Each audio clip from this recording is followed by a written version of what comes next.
Hello, everybody, and welcome to 2024's last very special Christmas episode of Pacific Standard, guys. Happy holidays, everyone. I am your host, Carter Briggs, and with me, as always, are your two other beautiful, eccentric, loving philanthropist hostesses, life coaches. Abel's my life coach. The other two hosts of this podcast, Abel Stoika. Pleasure to be here. And a mess home winter. What was that? Anyway, today's movie was a personal choice of mine. And that movie is Christmas Vacation. National Lampoon's Christmas motherfucking Vacation. For me, this was definitely like my family's go-to on Christmas, so it became like our staple. And there are so many quotes in it that like are just regulars in that house. For sure, like, get off me, you little fungus, all the time. And like, I have to eat so I can take my back pill. That's one of my dad's like go-tos. But like, I don't know. This movie was like, I just found it hilarious as a kid. And in rewatching it, I still found it hilarious. And I love it. It's such a good, it's such a good, funny Christmas movie. It's well cast. It's fucking well acted. It's well written. It's just like, it combines the perfect amount of like wit and just slapsticky bullshit. It's so great. There's two cutaway moments that just always stick out to me in this movie. When Uncle Eddie is emptying out the trailer's like sewage, and it looks like fucking Teenage Mutant Ninja Turtles what he's pouring into this sewer. You know what I mean? It looks like the ooze. It's glowing the green. ooze. It's literally glowing like he's dumping nuclear waste. Like he's such a hick who's on the road. He's got such disgusting Monster Energy and Mountain Dew shits that it's like glowing green, the sewage. And then also when and then the Clark neighbor comes out. Yes. And he looks over and he says one of the best quotes, "Shitter's full." It's so I've seen good. so many holiday sweaters that just say "Shitter's full." The neighbor, Julia Louis-Dreyfus. Is it Julie or Julia? Julia, but I think it's Louis. Oh, that's okay. Julia Louis-Dreyfus as the the shithead rich neighbor to the Griswolds is so perfect. I also love the moment when Clark finally gets the lights to go on. It literally like flashbangs their house and like causes the energy, like the city, to turn on auxiliary nuclear power. Like he's got so many fucking Christmas lights that it literally like they break shit in their house. Like they are falling over. Like the cops just came in. That couple were innocent bystanders to all of the shenanigans throughout the movie, and it ends up breaking them up. Like Todd's not in the house at the end of the movie. No, he's not. They break up at the end. And honestly, like I've always been like, good, they suck, and I'm still like, good, they suck, but also really what did they do? They were just kind of shitty. They were kind of shitty to Clark. No, they didn't do anything. People that we like you and I just don't particularly like wouldn't want to like hang out with. They didn't do anything like wrong. No. They literally, Clark is also a bad neighbor. Like he's like a bad neighbor. And anyone would be like, "Oh my god, I hate living next to this weird freak." And but the audience of the movie is like, "You guys are such dicks, though." You know what I mean? Like, fuck you. You guys are the most pompous little pricks that are in the world. My uncle's name is Todd, so the easy go-to always is just to hit him with a, "Why is the carpet all wet, Todd?" And he'll always hit back, "I don't know, Margot." I don't know, Margot. Or when Clark literally threatens him with a chainsaw for being an annoying dick. He fucking comes out in the full hockey gear. It's awesome. One of my first note about this movie was the intro song. Hip Hip Hooray for Christmas Vacation. Oh, so good. It's so good little animated thing for the opening credits. Mm-hmm. Just like really good. Really good. Fun little like Looney Tunes-esque cartoon about fucking Santa and all his of reindeer. Like, if you break down what they do in the movie, most of it is, just a wholesome family Christmas. They go out into nature to pick their own tree. They all go sledding. They make homemade eggnog that's in a bowl. They do all these things that you're like, oh yeah. With the coolest mugs ever. Yes. With the coolest glasses ever. Those reindeer cups, those crystal reindeer cups With, are antlers. so sick. Yeah. With the antlers as the handle. Literally so sick. Oh my God. I don't like that there's no ladle though, and you just dunk your cup in. I really hate that in this family. Wait, I thought there especially. was a ladle, but then they started I thought Clark got mad and just dunked his. Oh, okay. So there was. Thank God. Because that was when he was that was after his rant monologue, which we'll get to, but he needs some alcohol and he just dunks his cup and swings it. I love it. Here's my question. Speaking of eggnog, are you two eggnog fans? I'm an eggnog yeah. consumer, yeah. Okay. Yeah. The caloric content of it is something that I've questioned as I've entered my adult years, but I cannot fucking resist it. It's so good. Christmas calories don't count as calories, Abel. They don't count.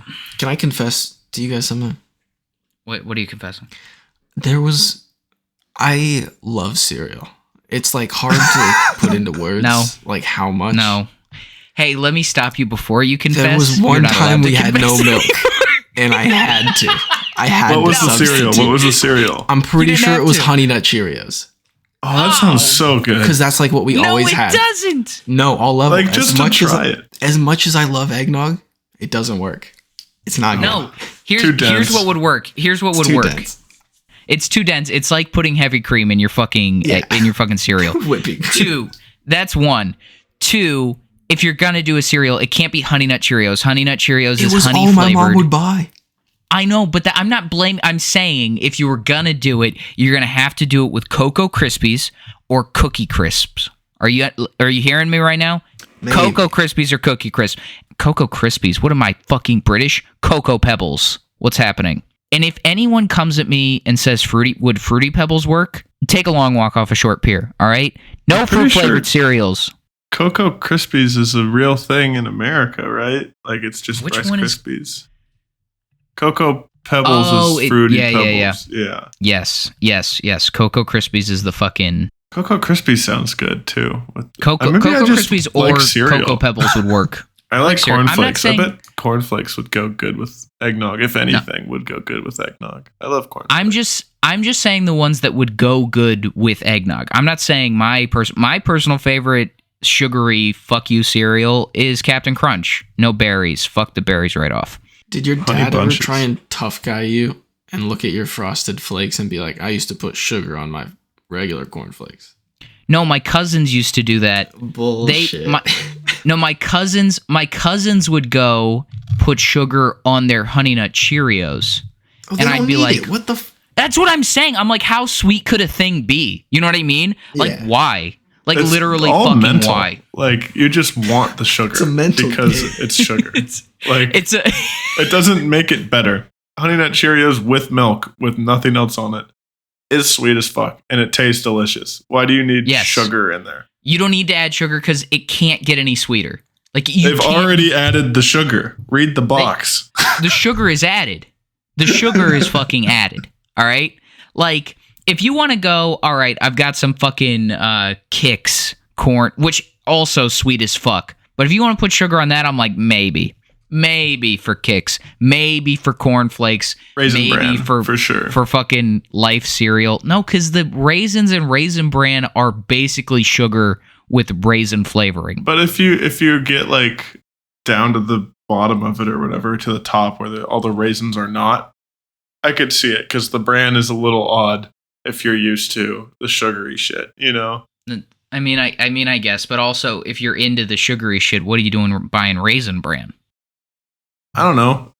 Maybe your parents bought it for you, you know? Do you guys buy cereal as adults? I don't, because I can't eat a lot of sugar in my regular life. It's a thing that I probably shouldn't do. I do because I'm not an adult. Yeah, Mason, I will say this. Love you to death, Mason. I'm going to preface this with that. you eat like you're 12. You know what's okay? bad? You know what's bad? What's the worst thing is literally coming back from a blood test and the doctor telling you, like, your glucose levels are fine. That's the worst thing to hear when you eat like that, Carter. No, it's not. It's the a worst thing to problem. hear. No, the worst thing to hear is what I heard when I, as you know, Mason, eat very healthy, just regular amounts of sugar, just like mostly protein-based diet. And then I go to the doctor and the doctor's like, it seems like your blood sugar is extremely high. And I'm like, what the fuck? Meanwhile, you eat Kraft macaroni and cheese and fucking Cocoa Pebbles, and then like, all day, every day. The doctor's like, Mason, you're the picture of health. What's going on here? I like am in the gym every day. I walk probably just like not even thinking about it. I walk probably like 3 to 4 miles a day. I'm very Just, like, active walking. at my job. I'm always on my feet, granted.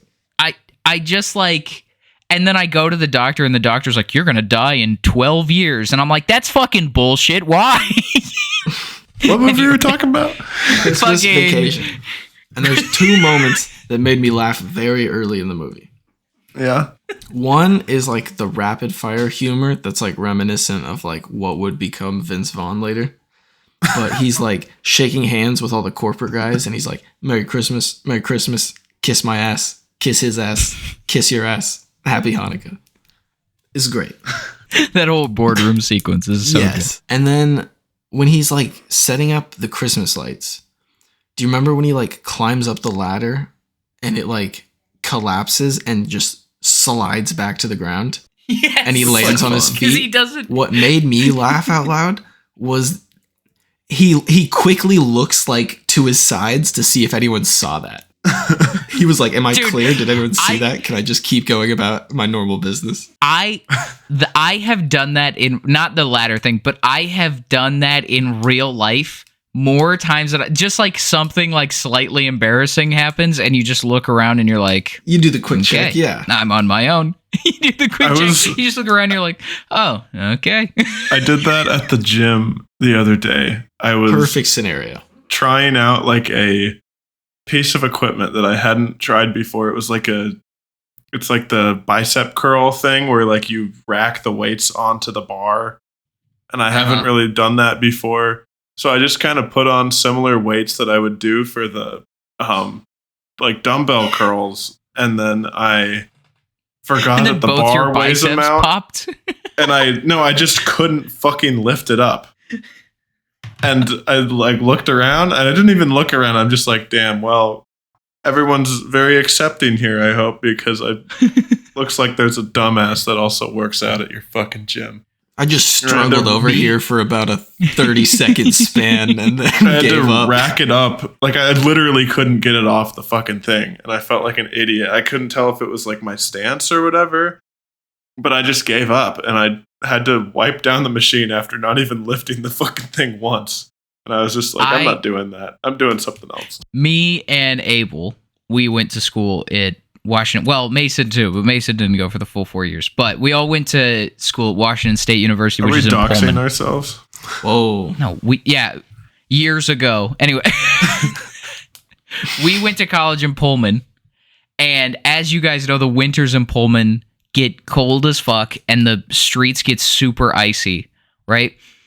And I lived at the south side of campus, and I would have to walk downhill to get to... walk down these pretty steep hills to get to campus, and when the roads would get really icy, I would eat shit like probably 3 or 4 times a week, just walking down, and each time I would look around, I'd do the the Clark Griswold look around like, hope nobody saw that. I had to like Nobody saw me. I had to start planning out the longer routes I would take to walk flat ground all the way back to my dorm. Me too. And then like Yes. I would also have to account for like the extra time that would add to my trips between classes. Yeah. Yes. It's tough. No, 100%. When you're looking up on Amazon yak tracks for your sneakers, yeah, it's tough out there. It's tough It's in these tough. icy streets. It's tough I in would this. I would do the flat method all the time because I would just get winded going up hills because I was so fucking out of shape. It was miserable. You remember where I lived, Abel? There was no flat method. I was right it's off. just hill. I literally was on the side of a hill. Like, that's where I lived. That was brutal. Anyway, what'd you think of Christmas Vacation, Abel? I've like known about it for so long, and I just have never seen it because I don't think my parents had. I think my parents had seen it, but didn't really like care for it, and never showed it to me when I was a kid. I thought it was fine. There was definitely some funny parts, and I can enjoy like sense of humor around just having this crazy person as a father who is obsessive about Christmas and needs everything to be like perfect, but also needs it to be his way and can't handle anything happening that's not like part of his tradition. And he really wants to like be the leader of tradition for his family. He would be incredibly insufferable to like be around, especially if I wasn't like his immediate family. I did like the part where he fucking yells, "Where's the Tylenol?" I love the part where the squirrel comes in. That was hilarious. That made me laugh really hard. The squirrel sequence is so good. And then to end the squirrel sequence, the great uncle or whatever's toupee catches on fire. It's so lights the tree on fire. It's so good. It was really, really funny. Like I almost didn't even like realize how funny it was when he finally gets the lights up. He just has to like have a little interaction with everybody and just be like, "Isn't it like do you like it?" And they're like, "It's so beautiful." And he gives them a little hug and then moves on to the next person. Like he needs as much validation as he can get about his hard work. And then the father-in-law still is like, "It's okay." Well, it's great when it's not working and the daughter is trying to like garner some sympathy. She's like, "He worked really hard, Grandma." And then the grandpa goes, "So do washing machines." The grandpa is kind of like, he's a huge dick, but he's hilarious. Yeah. The whole scene where he's getting the letter in the mail from the like his boss, and he's just like, "Oh, here it is. It's the bonus." Like I just know from watching movies that it's not the bonus. It's not It can't that. be. It just goes on for so long, and it just made me like, this is why I never take anything like this for granted, because of scenes like that where I just know the disappointment that I'm setting myself up for could be unbearable. It made me so anxious watching that.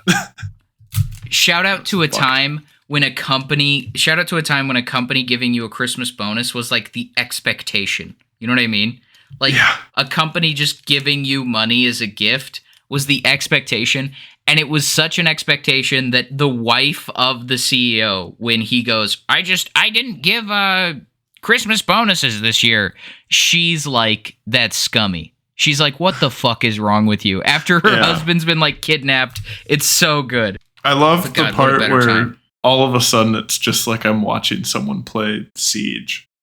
And all these fucking, like, there's all these crazy camera movements where they're like fucking handheld cam, like they're following them, and there's some crazy zooms and shit, and it's just ridiculous. And then at the very end, when they realize, just because a couple people said it's no big deal, I'm okay with being kidnapped, yada yada, the guy just goes, "Release B Squad," and everything's fine.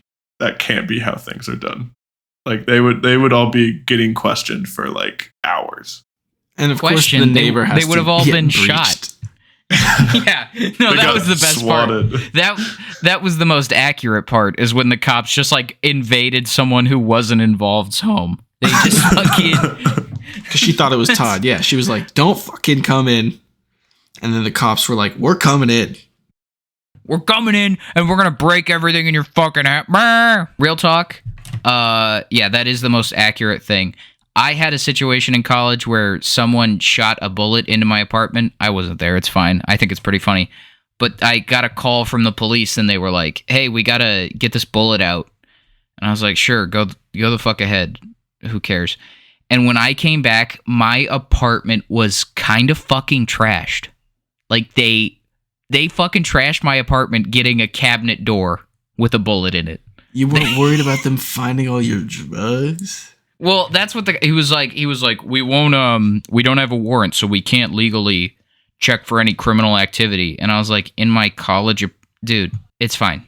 Get the fucking bullet because I don't want to deal with it. You know what I mean? Like, fucking leave me alone. But then I had to clean up their fucking mess. Fucking observe and report. Observe and report. I really liked the moment where, okay, so when Clark gets stuck in the attic. How the fuck does that happen? Of course, if the door is open, deep in the attic, and then some dummy closed it. The aunt, his wife, was his wife? I thought it was the aunt. No, it was the aunt. His wife saves him, and he's sitting on the door, and he falls. That's and what I thought was so funny. So the things that I thought were so funny about that, I noted them because it was so absurd. He's getting all emotional watching those old family films, so you abruptly get pulled out of that sentimental moment. But he doesn't say a word when he falls. His wife doesn't say a word. There's no sound from either of them. It's just the sound of like what sounds like a bunch of mixing bowls hitting the ground. And then you see no aftermath. It just cuts to the next scene. And I was like, that is hilarious. When he falls, I'm like, that projector broke and all of those all those tapes are destroyed now. Like, there's no, you know what I mean? Like, that thing he was literally crying over is now destroyed. It's gone. That's what just happened. He hits another rant when he's talking to Eddie and he's giving his cousin Eddie some eggnog. He's like, can I refill your eggnog for you? Get you something to eat? Drive you out to the middle of nowhere? Leave you for dead? Eddie is the worst house guest of all time. Literally the worst. Yes. He's awful. He's like, he's such a burden, but he does that thing where he's like, well, I don't want to be a burden to you, Clark. You know, but he's I'm like gonna be one. It's like he just burdens Clark the whole movie, and then he's like, well, gee whiz, I don't want to be a burden. And it's like, just don't say that second part. You're so much less of a shitty house guest if you just don't say the I don't want to be a burden part. Callback. He is David Koechner in Krampus, but times like 50. Times 50. He brings his dog Snots. Snots is the best. He's like if that guy was broke. Like, exact same kind of shit. That's true. He's got a plastic thing. He's got a plastic plate in his head from the VA because they ran out of metal. That's a good joke. That's a good, the VA. he goes, joke. If you hit there, my hair will never be the same. It's just, my hair, it just gets so... It won't look right. The problem with him denting his skull into his brain is not that his brain will be damaged. No, my hair that I'm losing is not going to look right. But the hair on the side of my head just ain't going to look right. It's so good. There's the scene where Clark puts whatever spray on the bottom of his sled and he fucking hits Mach 11.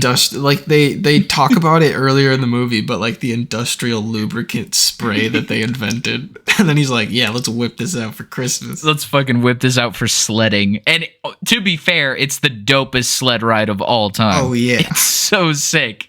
The only cooler sleigh is Santa's sleigh. And like Clark's going to catch up, bro.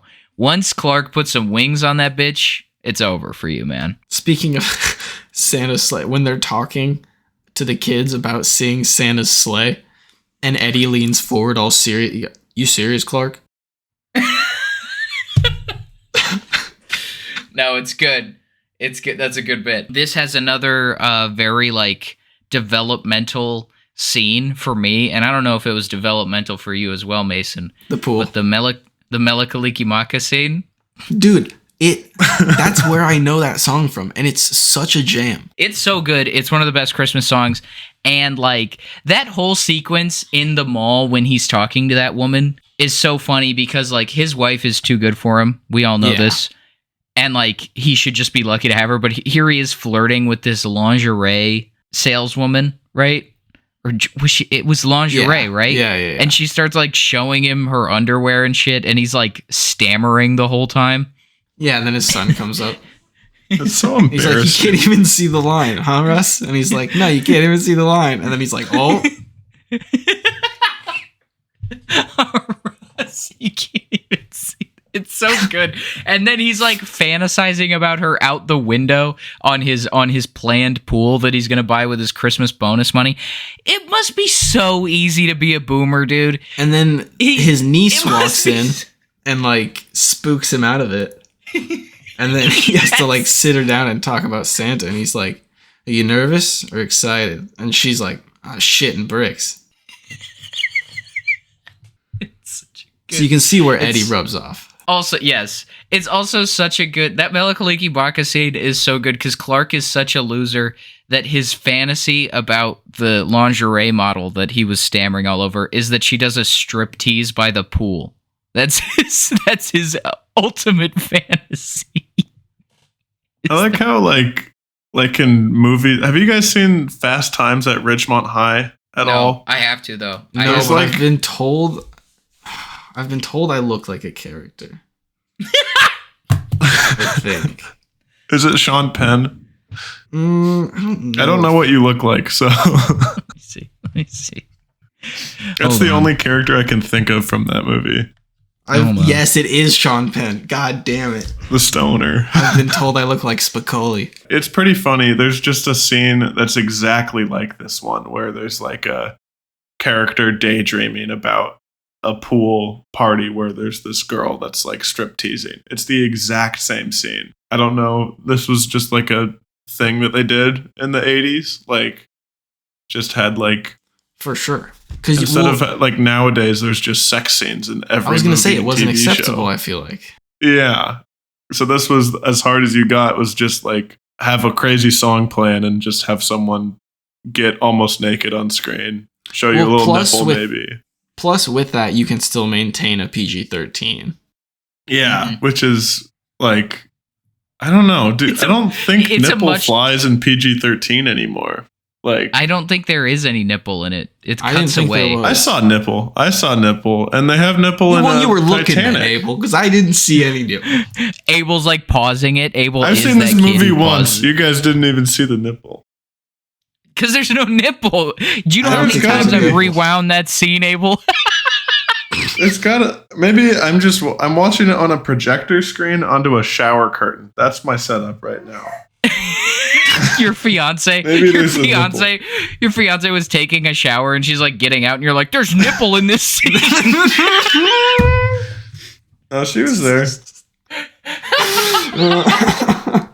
Yeah, okay, I'm looking on IMDb's Parents Guide, and Sex and Nudity says, no nudity is shown. So I did completely make up the nipple. I can see it in my head. There's a nipple, but there isn't. Invented nipple.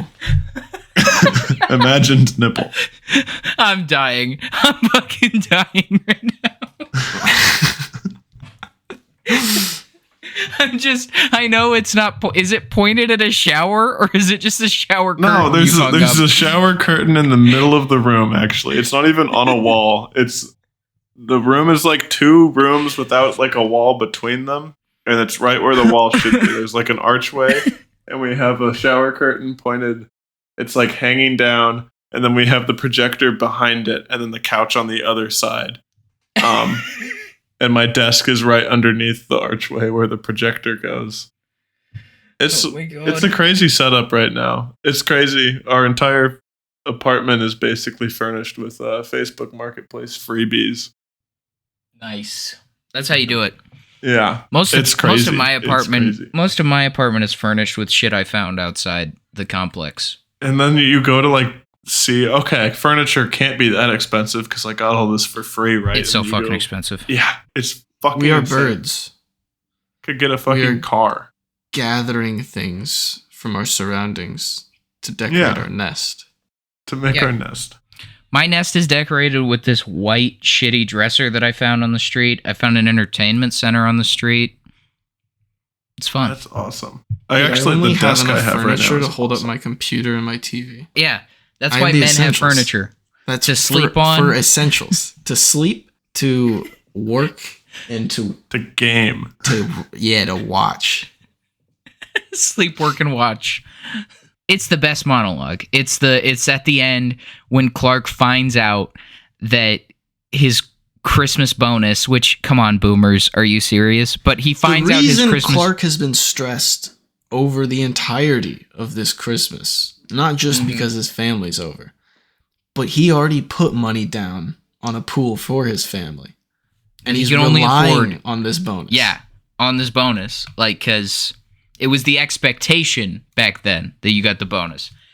And he finds out that his Christmas bonus is a subscription to the Jelly of the Month Club.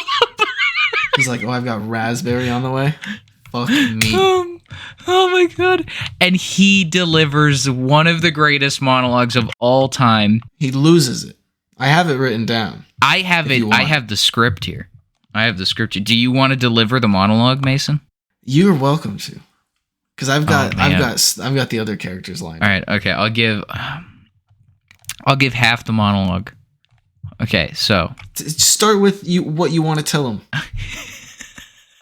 What you want to tell him? Yeah, what do you want to tell him? I see. So the monologue goes, hey, if any of you are looking for any last-minute gift ideas for me, I have one. I like Frank Shirley, my boss, right here tonight. I want him brought from his happy holiday slumber over there on Melody Lane with all the other rich people, and I want him brought right here with a big ribbon on his head, and I want to look him straight in the eyes, and I want to tell him what a cheap, lying, no good, rotten, flushing, low-life, snake-licking, dirt-eating, inbred, overstuffed, ignorant, blood-sucking, dog-kissing, brainless, dickless, hopeless, heartless, fat-ass, bug-eyed, stiff-legged, spotty-lipped, worm-headed sack of monkey shit he is. Hallelujah. Holy shit. Where's the Tylenol? And it's... By the way, those last 4 lines I have on a t-shirt. It's one of my favorite t-shirts to wear around the holidays. It's so good. And then he needs some alcohol. He dunks his mug for some eggnog. He dunks his awesome crystal moosehead mug into the eggnog. And then Eddie proceeds to go get his boss. He goes to kidnap his boss. He kidnaps him, man. Because Eddie feels like he's been a burden and he wants to get Clark a Christmas gift, but Eddie is low on cash, so he can't get him a Christmas gift. That's also great when Clark is like, "Hey, we want to help you out and help you get your kids some gifts for this Christmas." And then Eddie's like, "Oh, if you're buying stuff for me, make sure to get yourself something on you." Yes, he's like, "Get yourself something nice, Clark." Like, so that is one of the greatest monologues ever put to film. I love it so much. I did not do it justice. But yeah, what are your 2 favorite characters, Mason? Aunt Bethany and Uncle Lewis.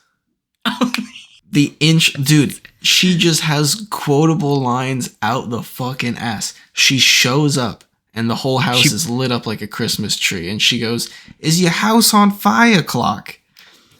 And then she gives the Pledge of Allegiance. I'll get to that, dude.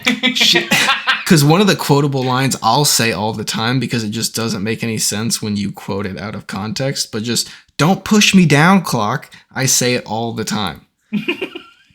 And then, like, also a random one. "Is Rusty still in the Navy?" She is just so in another universe that everything she says is hilarious. But that's absurd. Not the best part. The best part of that quote is when she goes, "Is Rusty still in the Navy?" And her husband goes, "Rusty's dead."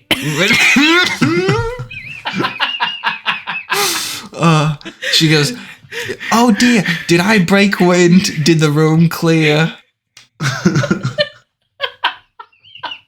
She puts her cat in a box. She wraps up her cat, and she wraps up Jell-O, and puts cat food in the Jell-O, and then Eddie is wolfing it down.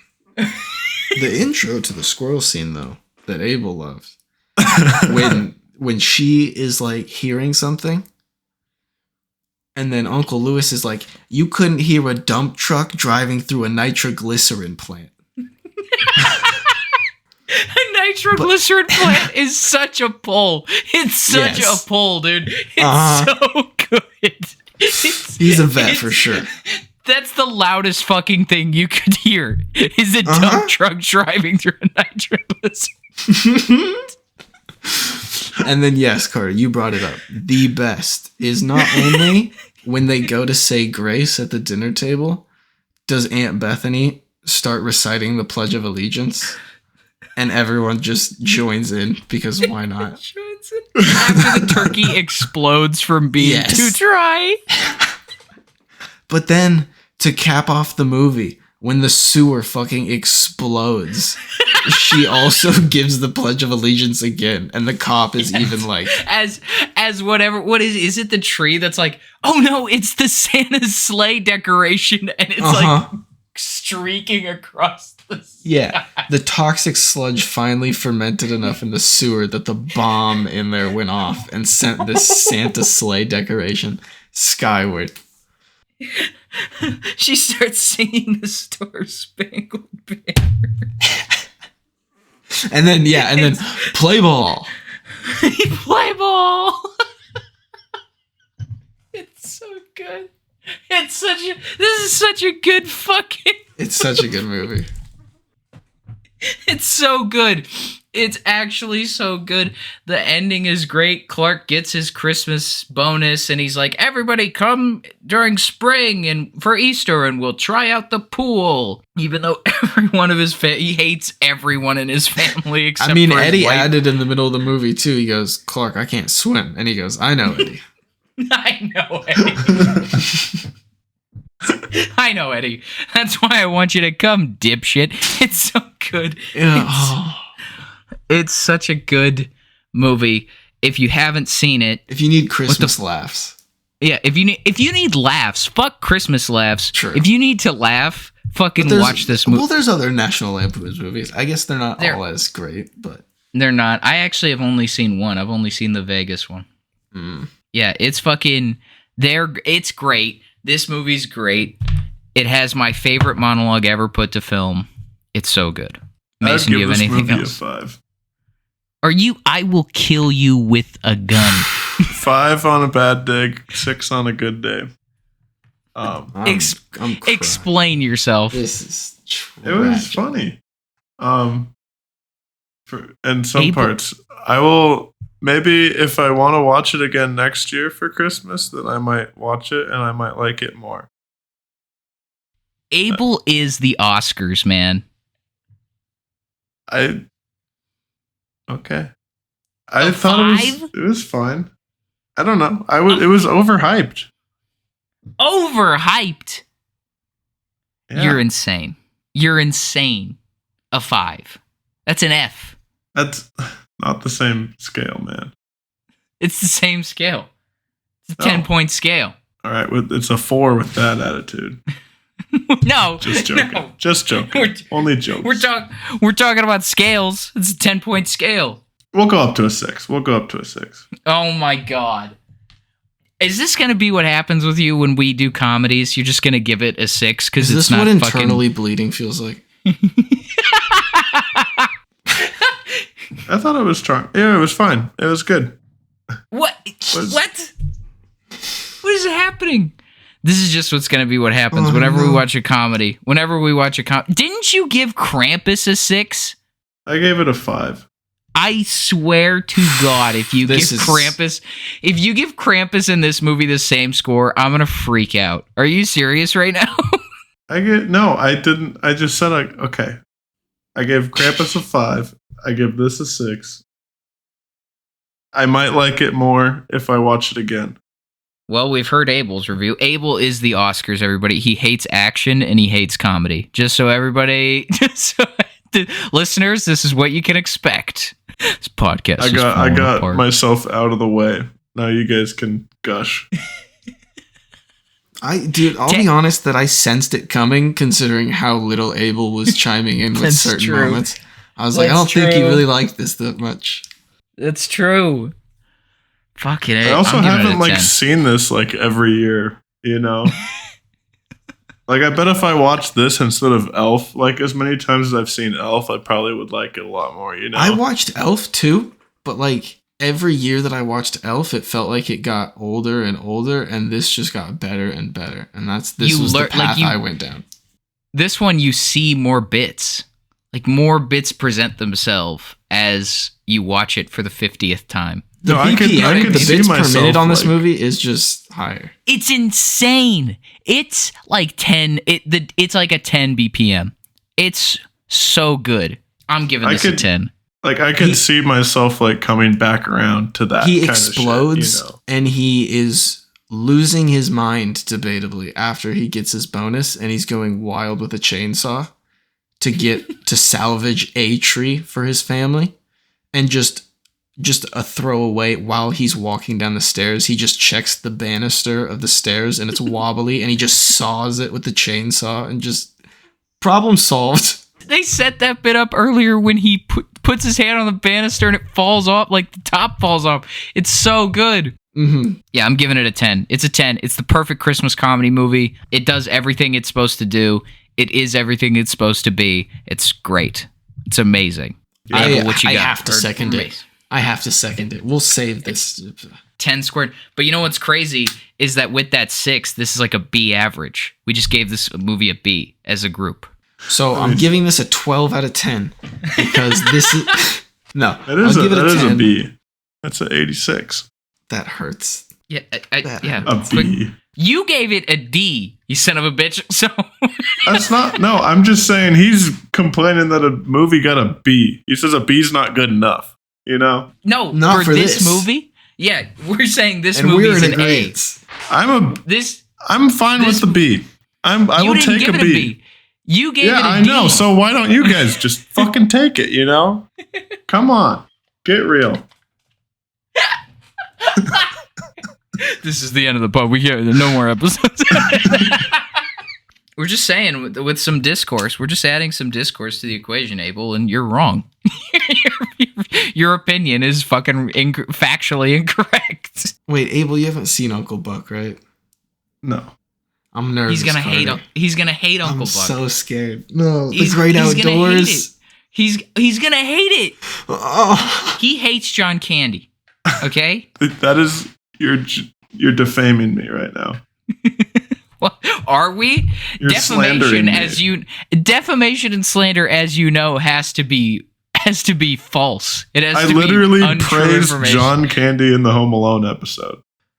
I praised him. When we watch fucking Uncle Buck, when we watch Uncle fucking Buck, you better love it. Can we I also like John Hughes. Can we do like a John Candy month? I'd do a John Candy month. I'd fuck around with a John Great Candy outdoors, month. Uncle Buck. Planes, Trains, and Automobiles is a Thanksgiving movie. We could do that for November. Next November, we're doing a fucking John Candy month. How's that sound, Mason? I'm down. You guys watching anything that wasn't covered in the last episode? Arcane. I'm still 2 weapons. I'm still 2 diamond weapons away. I'm toughing it out over here. I finished watching The Penguin. It was so good, and now I'm watching Our Fucking Kane, the final season. Even though there's only been 1 season, they should give it a 3rd season. Fuck you, Netflix. But Arcane is so good. Watch Arcane. I have this Swamp Thing book next to me. I'm gonna start reading it. I started reading it like a year ago, and I made it like 4 pages. But now I really want to read some comics, so I'm gonna do that. Yeah, well, your Swamp Thing book is probably fucking 6 out of 10. So there. Yeah, I'll So review there. it next time. So they're able.